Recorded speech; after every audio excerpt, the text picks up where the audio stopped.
Hello friends, Bharati చెప్పే కథలకు స్వాగతం అండి. ఈ కథ పేరు రాజు నిర్ణయం. భీమేశ్వరుడు అనే రాజు పాలిస్తున్న గిరిదుర్గ రాజ్యంలో రంగాపురం, రామాపురం అనే గ్రామాలు పక్కపక్కనే ఉండేవి. రంగాపురం అధికారి సేనయ్య ప్రజాక్షేమం కోరినవాడు. రామాపురం అధికారి గోపయ్య స్వార్థపరుడు. రంగాపురం పల్లపు గ్రామం. చుట్టుపక్కల వానలు ఎక్కువగా పడితే ఎక్కడెక్కడ నీరు వచ్చి గ్రామం జలమయం అవుతుండేది. దీన్ని ఎలా నివారించడమా అని సేనయ్య చాలా ఏళ్లుగా తీవ్రంగా ఆలోచిస్తున్నాడు. ఒకసారి ఆ గ్రామానికి వసంత ఋతువులో ఒక జ్ఞాని వచ్చాడు. ఆయన రంగాపురం వైభవం చూసి చాలా సంతోషించి, నెలకు 3 వానలు కురిసి మీరెప్పుడు ఇలాగే వైభవంగా జీవించాలి అన్నాడు. ఆ మాటలకి సీనయ్య కంగారు పడిపోతూ, నెలకు 3 వానలు అనకండి స్వామి, వానలంటేనే మాకు భయం అంటూ గ్రామం ఎదుర్కొంటున్న నీటి ముంపు సమస్య గురించి జ్ఞానికి వివరించి చెప్పాడు. జ్ఞాని వెంటనే, అలాగా, అయితే ఇప్పుడే ఒకసారి నేను గ్రామమంతా తిరిగి చూస్తాను, నువ్వు కూడా నాతో రా అన్నాడు. సీనయ్య ఆయనకు మొత్తం గ్రామం చూపించి వాన నీరు ఏ వైపుల నుండి ఎలా వస్తుంది చెప్పుకున్నాడు. జ్ఞాని కొంచెం సేపు ఆలోచించి, మీ సమస్యను పరిష్కరించడం కష్టం కాదు, గ్రామం చుట్టూ బాగా లోతు వెడల్పుగా ఉండే కందకం తవ్వించు, గ్రామం పక్కనే ఒక చెరువు కూడా నిర్మించు, చెరువులో నీరు కందకంలోకి, కందకంలో నీరు కొండ ప్రాంతాలలోకి పోయే విధంగా తూములు పెట్టించు. ఈ పనులు చేయటానికి 1,50,000 వరహాలు అవసరం అవుతుంది. అది ఈ దేశపు రాజు భీమేశ్వరుడిని అడిగితే ఇస్తాడు అని సలహా ఇచ్చాడు. జ్ఞాని సలహా సేనయ్యకు నచ్చింది. అలాగే చేయాలనుకున్నాడు.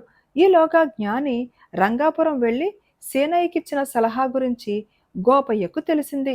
ఆయన వెంటనే జ్ఞానిని తన గ్రామానికి ఆహ్వానించి, మా గ్రామం కలకాలం బాగుండడానికి ఏదైనా ఉపాయం చెప్పండి అని అడిగాడు. రామాపురం కాస్త ఎత్తు ప్రాంతాన ఉన్నది. ఆ గ్రామానికి నీటి ముంపు సమస్య లేదు. అందరూ సుఖశాంతులతో జీవిస్తున్నారు. జ్ఞాని గ్రామం అంతా తిరిగి వచ్చి, ఇలాంటి గ్రామంలో ఉన్న వాళ్ళు అదృష్టవంతులు. గ్రామంలోనే కాక చుట్టూ కొబ్బరి తోటలున్నవి. కొబ్బరికాయల పీచుతో ప్రజలకు ఉపయోగించే ఎన్నో వస్తువులు చేసి దేశ విదేశాల్లో అమ్మవచ్చు. అందుకు 5,00,000 వరహాలు పెట్టుబడిగా కావాలి.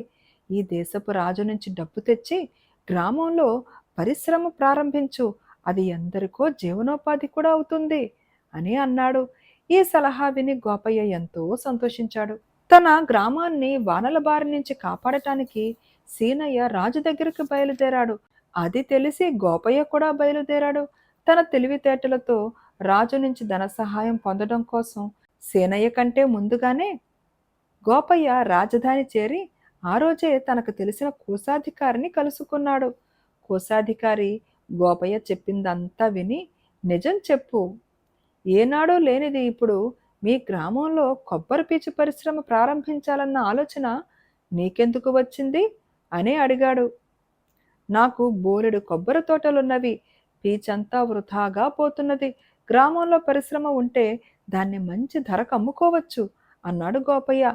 ఆ పరిశ్రమ కూడా నువ్వే ప్రారంభించి బాగా లాభాలు గడించాలనుకుంటున్నావు, అవునా అన్నాడు కోశాధికారి. అది నిజమే అన్నాడు గోపయ్య. నిజం ఒప్పుకున్నావు గనక మంచి సలహా ఇస్తాను. రాజుగారు ధర్మగుణం కలవారని అందరూ ఎరిగిందే, కానీ ఆయనది అదో రకం పద్ధతి. అడిగినదంతా ఎవరికి ఇవ్వకూడదని ఆయన సిద్ధాంతం. నీకు 5,00,000 వరహాలు కావాలంటే 12,00,000 కావాలని అడుగు, ఆయన 6,00,000 ఇస్తాడు అన్నాడు కోశాధికారి. నాకు కావలసింది 6,00,000 కాదు, 5,00,000. అందువల్ల ఆయన్ను 10,00,000 వరహాలు అడుగుతాను అన్నాడు గోపయ్య. 6,00,000 పుచ్చుకునే మార్గం చూడు, అప్పుడు 1,00,000 మిగులుతుంది, దాన్ని చెరిసగం చేసుకుందాం అన్నాడు కోశాధికారి. గోపయ్య సంతోషంగా అంగీకరించాడు. కోశాధికారి ఆయనను ఒక వారం రోజులు రాజధానిలో ఉండమన్నాడు. ఈలోగా సేనయ్య కూడా రాజధాని చేరాడు. ఈ సంగతి తెలిసి గోపయ్య మనసు పరిపరి విధాలా పోయింది. తనేమో గ్రామంలో పరిశ్రమ పెట్టాలని వచ్చాడు, అందువల్ల ఎక్కువగా లాభం పొందేది తనే. సేనయ్య చేయబోతున్న పని గ్రామస్తులందరికీ లాభం చేకూర్చేది. ఆ కారణంగా తనకంటే అతడికి ఎక్కువ పేరు వస్తుంది. అలా జరగకుండా తప్పుదారి పట్టించాలి. ఇలా ఆలోచించి గోపయ్య సీనయ్యను చూడబోయి, సీనయ్య, పొరుగు గ్రామం వాడివి కాబట్టి నీ మేలు కోరి అసలు రహస్యం చెప్పేస్తున్నాను. రాజుగారికి పెద్ద మొత్తాలుగా డబ్బులడిగే వాళ్ళంటే కోపము, చిరాకు అని తెలియవచ్చింది. తక్కువ అడిగిన వాళ్లకు ఆయన రెట్టింపు డబ్బు ఇస్తాడట. నువ్వు నీ పనికి ₹1,00,000 కావాలని అడుగు. ఆయన 2,00,000 వరహాలిస్తాడు. గ్రామంలో కందకం వగైరా పనుల ఖర్చు పోను నీకు 50,000 వరహాలు మిగులుతాయి అన్నాడు. సీనయ్య జవాబేమీ ఇవ్వకుండా ఊరుకున్నాడు. గోపయ్య సలహా ఆయనకేమీ నచ్చలేదు. కానీ రాజును డబ్బు అడగటంలో ఆయన చెప్పినట్టే చెయ్యాలనుకున్నాడు. 4 రోజుల తరువాత రాజు ఎక్కడెక్కడి నుంచి వచ్చిన గ్రామాధికారుల్ని తన కొలువుకు పిలిపించి వారి వారి అవసరాలేమిటని అడిగాడు.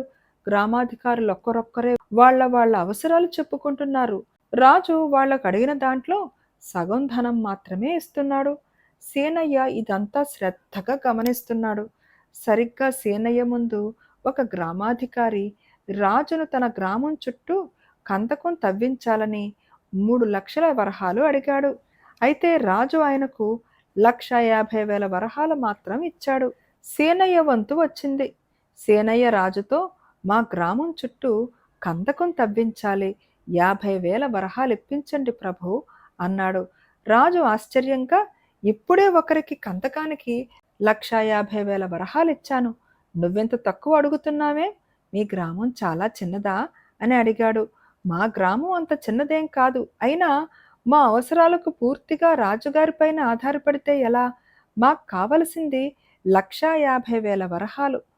గ్రామవాసులం అందరం శ్రమదానం చేస్తాం. అప్పుడు 1,00,000 వరహాలు సరిపోతుంది.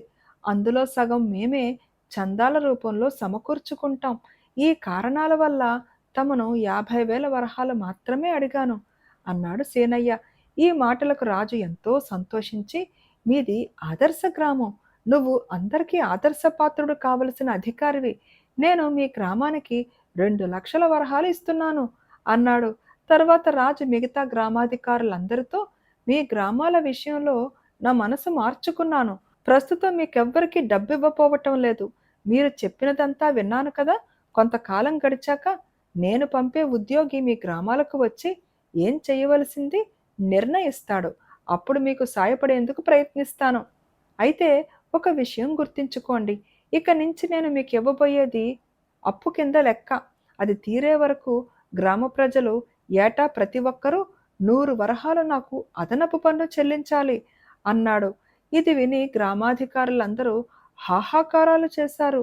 రాజు అవేం పట్టించుకోకుండా సింహాసనం దిగి తన మందిరానికి వెళ్ళిపోయాడు. బేతాళుడు ఈ కథ చెప్పి, రాజా, ధర్మపరుడు అని పేరు పొందిన రాజు ప్రవర్తన దురన్యాయంగా లేదా? రంగాపురం అధికారి సీనయ్యకు 2,00,000 వరహాలు దానంగా ఇచ్చినవాడు ఆ సమయంలో ఇతరులకు అప్పుగా కూడా ఇవ్వకపోగా, అలా ఇచ్చిన నాడు అదనంగా పన్నులు వసూలు చేస్తాను అంటున్నాడు.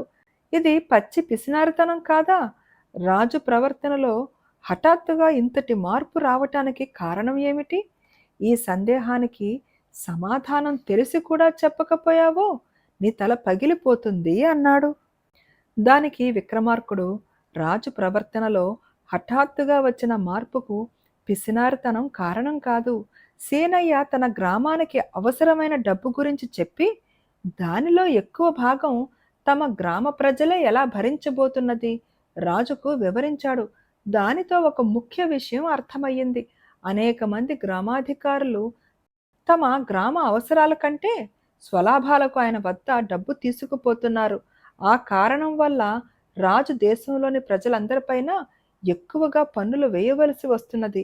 అలా కాక సేనయ్య చేయబోతున్న విధంగా ప్రతి గ్రామం వాళ్ళు సాధ్యమైనంతలో తమ స్వశక్తి ద్వారా గ్రామావసరాలు తీర్చుకోగలిగితే రాజు దేశం మొత్తం అభివృద్ధికి తగిన ప్రణాళికలు వేయవచ్చు.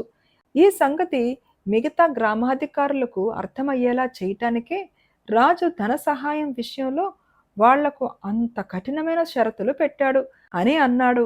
రాజుకు ఈ విధంగా మౌనభంగం కలగగానే బేతాళుడు శవంతో సహా మాయమై తిరిగి చెట్టెక్కాడు. ఫ్రెండ్స్, ఈ కథ నచ్చిందా అండి? కథ నచ్చితే తప్పకుండా లైక్ చేయండి, షేర్ చేయండి. అండ్ ప్లీజ్ కామెంట్ కూడా పెట్టండి. అండ్ సబ్స్క్రైబ్ చేసుకోవడం మర్చిపోకండి. Thank you.